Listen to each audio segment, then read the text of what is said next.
Mais alors, donc, quand vous avez mené ces travaux, vous avez sensibilisé, j'imagine, le COMEX, voire même Monsieur Oudéa. Est-ce que vous leur avez donné des pistes, des perspectives? Comment est-ce que l'intelligence artificielle peut changer le métier ou les métiers de la Société Générale? Alors, c'est en fait la question essentielle. Hein. Et si on veut réfléchir à la manière de mener un projet d'intelligence artificielle dans l'entreprise, je dirais, avant même de parler de technologie et d'organisation, il faut faire comprendre ce qu'est et ce qu'implique l'intelligence artificielle du point de vue des métiers et des modèles d'affaires. Alors, pour l'illustrer sous forme d'exemple, un exemple qui n'a rien à voir avec la banque, imaginons le métier de chauffeur de taxi, tout simplement.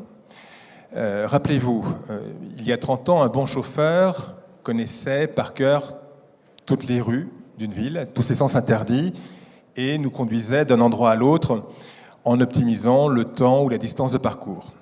Autrement dit, il y a 30 ans, un bon chauffeur maîtrisait parfaitement la data.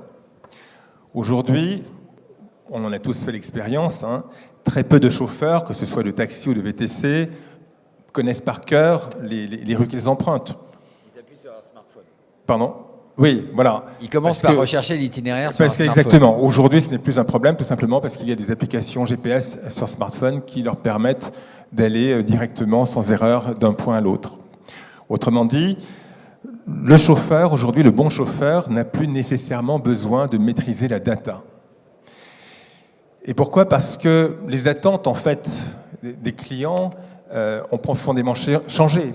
Ce qu'attendent aujourd'hui la plupart des clients, c'est une qualité d'expérience de vie lors non plus d'un simple transport, mais de quelque chose qui s'apparente, disons, à un voyage, avec toutes les émotions et les ressentis associés.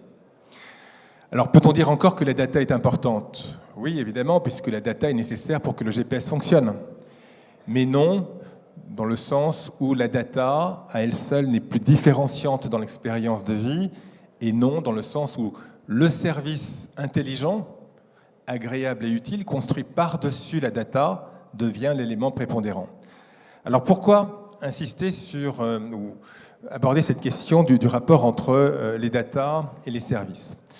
Eh bien parce que je crois qu'en France et en Europe, à la différence peut-être des États-Unis et de la Chine, on souligne relativement peu ce qui caractérise un service intelligent et ce qui fait qu'un algorithme, au-delà de la donnée, est réellement intelligent.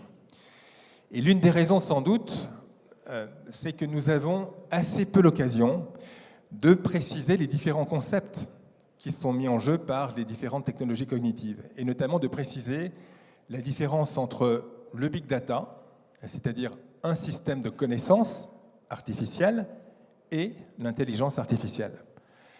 De manière pratique, on connaît tous la différence entre connaissance et intelligence. Je vais le rappeler de façon très très simple.